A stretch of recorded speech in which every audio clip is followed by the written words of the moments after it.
ভালো তোকে হাত পা বেঁধে শুধু ফেলে রাখছি। হ্যাঁ, বসে বসে খাওয়া আর আমার সব কথা ভাইয়ের কাছে পাচার করা, তাই না? শিখিয়ে দিব আজকে কেমন লাগে। বলবি জীবনে যে শিক্ষা হয়ে থাকে না, জীবনের মুখ খোলার চেষ্টা হবে।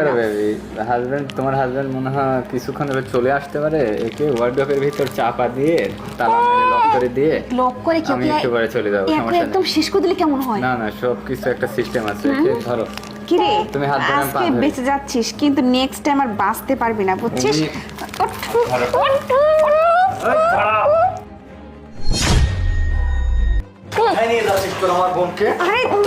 তুমি হ্যাঁ আমি তুমি এখন কোত্থেকে আসলে? আগেই আসছি, আসার পরে শান্তা আমাকে বলছে এখানে লুকিয়ে থাকতে, তাই আমি এই সোফার পেছনে লুকিয়েছিলাম। শোনো শোনো, তুমি এদিকে আসো। শোনো আমার কথাটা শোনো, তুমি বোঝার চেষ্টা করো। আসলে তুমি যেটা ভাবতেছো, যা ভাবতেছো আসলে তেমন কিছু না, বুঝতে পারছো?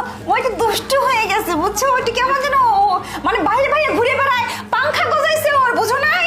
বাইরে বাইরে উড়ে বেড়াচ্ছিল, এই জন্য এইভাবে ফেলে রাখছি।